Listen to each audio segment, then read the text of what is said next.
ครับวันนี้เรามาแคมปิ้งกันอุปกรณ์ว่ามีอะไรบ้างนะครับนี่ขับรถมาถึงจุดที่เราแคมป์กันแล้วนะครับดูทำเลว่าแดดร้อนตรงไหนหรือว่าแสงแดดยังส่องไม่ถึงนะครับก็พยายามเลือกกันมาเด็กๆก็ไปเล่นเพลย์ยวนหน้าหาดนี่ก็เราจัดเซตอัพเก้าอี้อยู่ตอนนี้กำลังเลือกวิว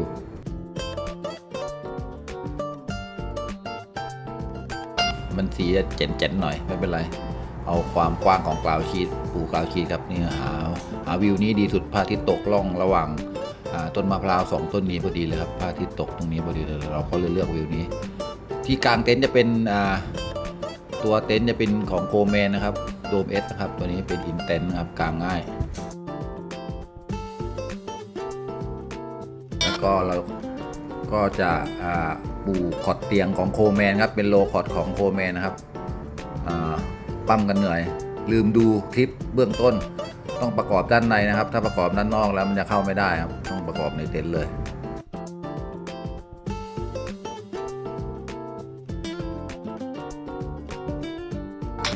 ประกอบเต็นท์เรียบร้อยก็ใส่ตัวไฟชีทด้านบนกันฝนครับตัวนี้ก็ต้องลองดูตามคลิปนะครับตัวนี้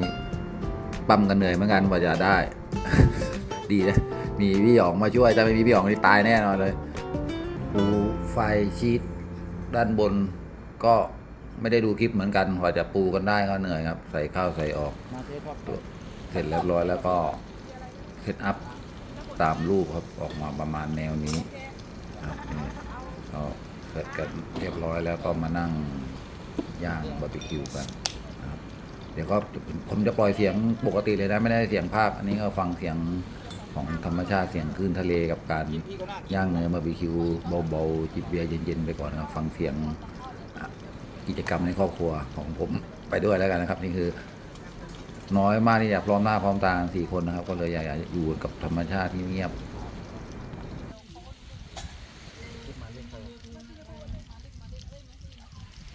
ป้าเป็นอย่างไรล่ะชอบพูดอะไรซ้ำ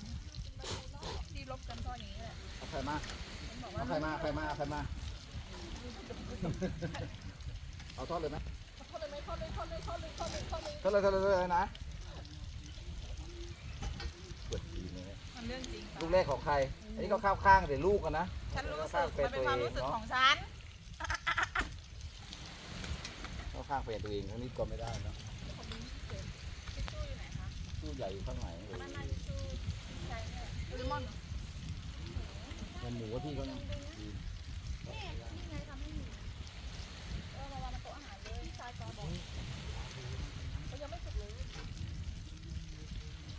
เอาไปขอเลยนะคน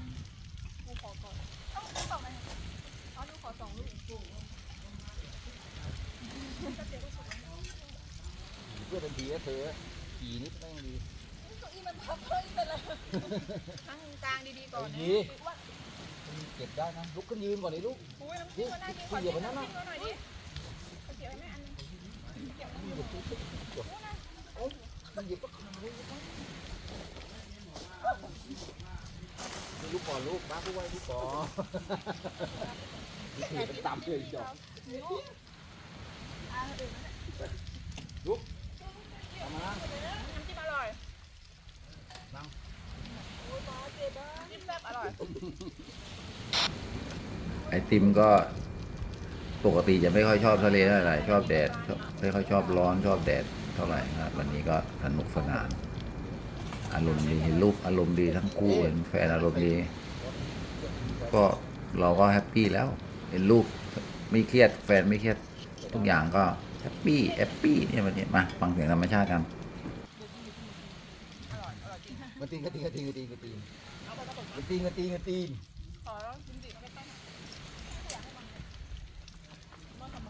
มันไม่แม่ทำไมดีวะไม่หนาว ไม่ได้ใส่ชูเพราะก็มากเลยมึงอยากไปก็เมาอะไรเอาหน้าหอมมันขัดกันอยู่ดิจริงก่อนเดือนเลยแล้วตื่นก่อนจะยิ่งบ่อยเขาจริงๆเขาอาจจะไม่อารมณ์ไม่ค่อยดีใคร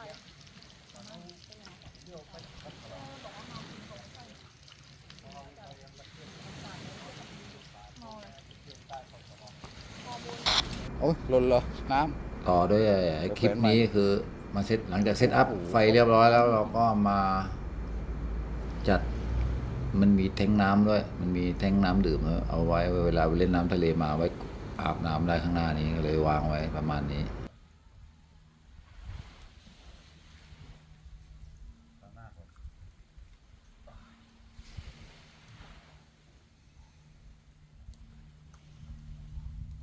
จุดเลยไหมมาจุดเลยพี่หรอจุดเลยนะไฟมันจะสวยจุดครับผมจุดคอไฟมันจะสวย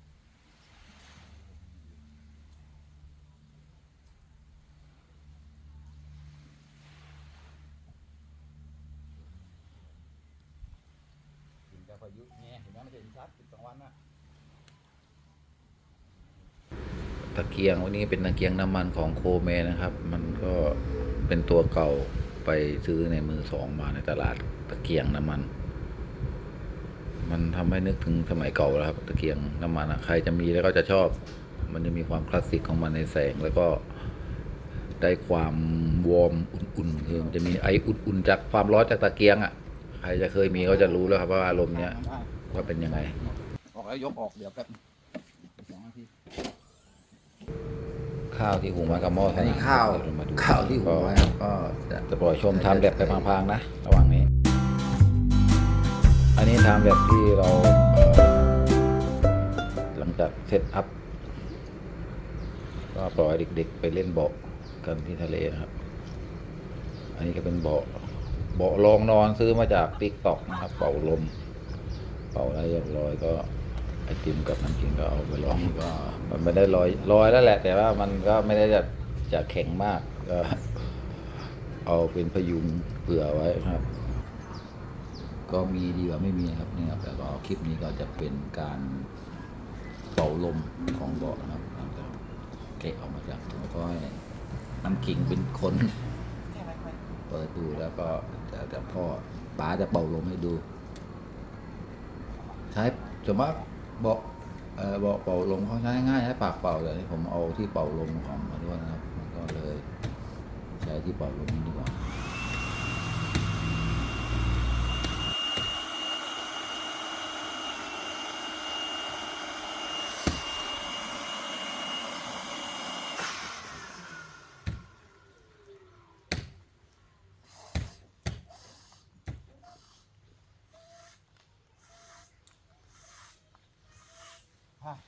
เหนื่อย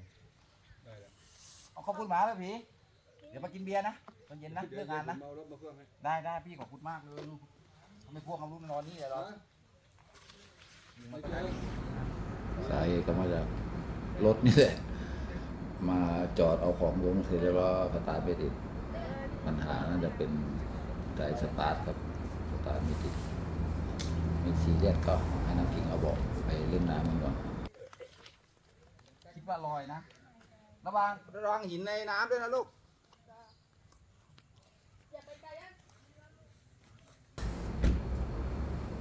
หลังจากจัดเซตอัพเรียบร้อยนี่สภาพถอดเสื้อทั้งตัวการร้อนครับบ้านเราเอาพัดลมในเต็นท์ไปชาร์จแบตให้น้ำขิงกินก็ไปลองดูในเต็นท์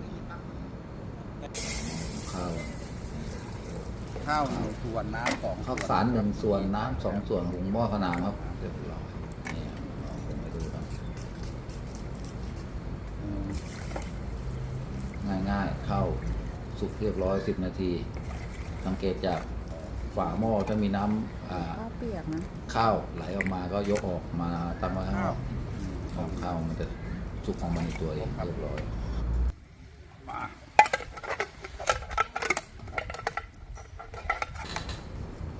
เตาบาร์บีคิวช้าก็จะเป็นของแคมปิ้งมูนะครับตัวนี้จะเป็นตัวกลางประมาณซื้อที่กล่องมาของแคมปิ้งมูโลเลย 10 นาทีจับเวลา ไม่เกิน 1,000 บาทครับตัวนี้ใช้ได้ดีขนาดกลางครับมีขยายใหญ่กว่านี้ ข้าวสุกแล้ว เซตอัพต่อไปของเราก็จะเป็นข้าวที่หุงเมื่อกี้เลยนี่ครับสุกแล้วเราก็จะยกออกจากเตาย่างของบาร์บีคิวของแคมปิ้งมูนะครับ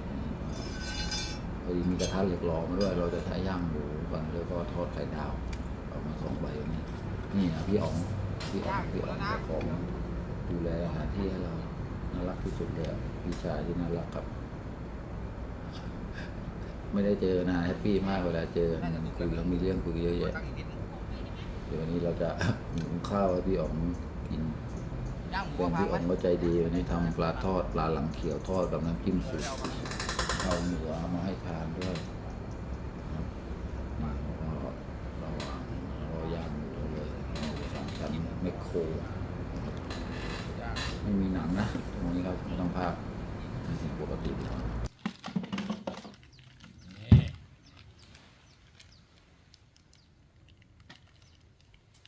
มีดเนี่ยต้องเอาเป็นแคมปิ้งนะที่ดู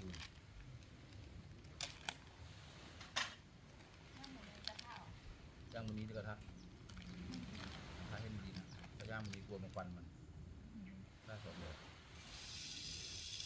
ถ้าสดค่อยผัดแล้วกันไป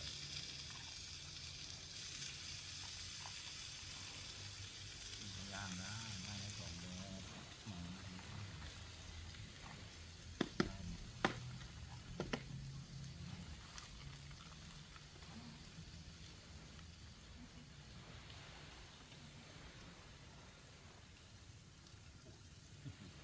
สวยงามมาก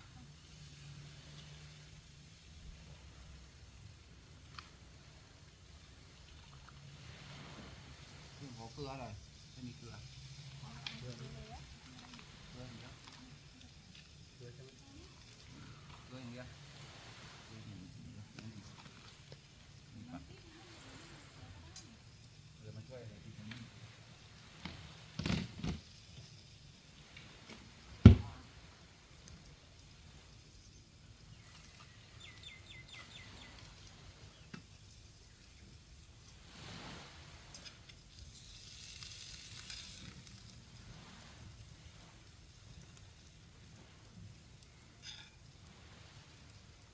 น้ำมันปั่นขึ้นมาที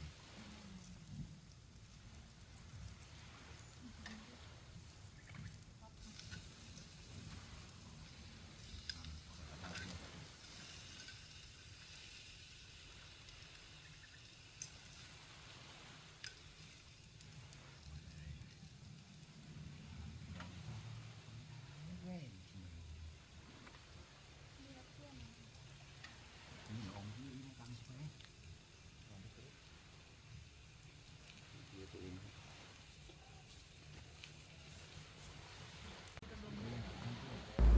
เด็กๆไปเดินเล่นกันมาก็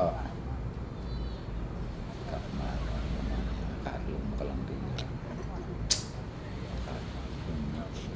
สบายสุดเลยอยู่บนของหน้าของตา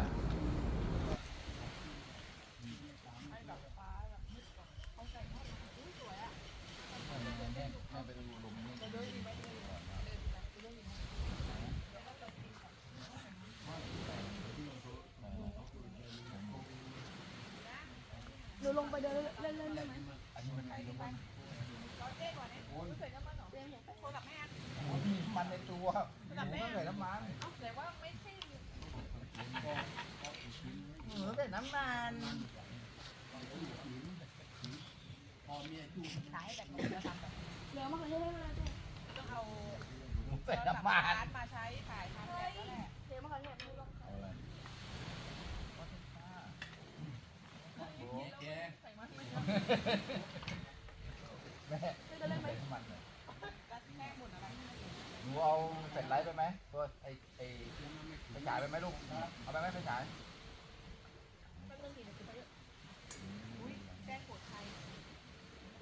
กดอะไรไม่ต้องพยายามนะถ้าส่วนตัวมาได้เลยที่จะทำเรื่องอะไร ไม่ใช่ส่วนตัวคุณไม่ได้นะที่บอกดูที่การอะไร ไม่ใช่ก็หมายถึงว่าผู้หญิงคนอื่นไงเห็นไอ้แป้งมันเคยลงหลายรอบแล้วไม่ต้องพยายามนะมันก็ส่วนตัวมาได้เลยพี่ค่ะ มึงพูดได้ไหม ไม่ต้องพยายามนะขัดส่วนตัวมาได้เลยเล่นแต่เกมแม่บอกผู้หญิงในเกมนี่แหละตัวดี แหน่แหน่ พยายามที่สุดแล้วที่จะไม่คิดไม่จบแสดงความรู้สึกพี่นัทได้งั้นถ้าเป็นคนรีแอคอย่างนั้นอะพี่นัทมันฉลาด ยัดตลก พูดเขา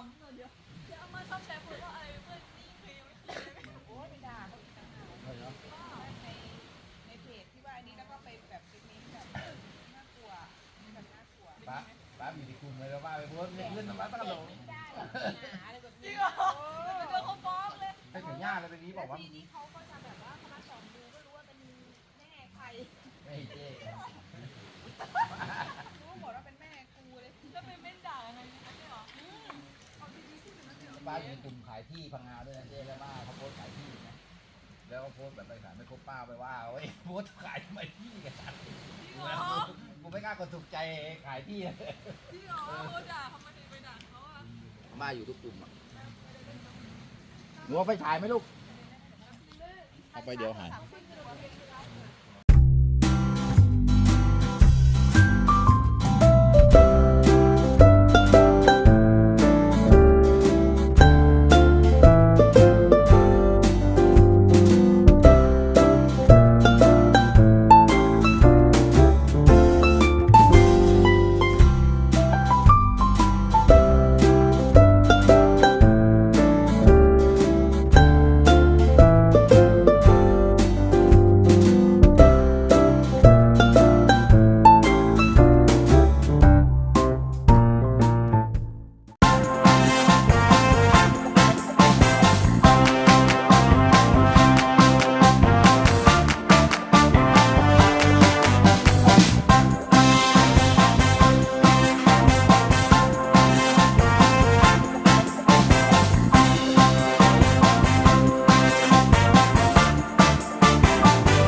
ไฟมันก็กินไฟตอนเปิดประตูค้างนี่แหละมั้งมันก็เลยไฟหมด แบบใหม่มันก็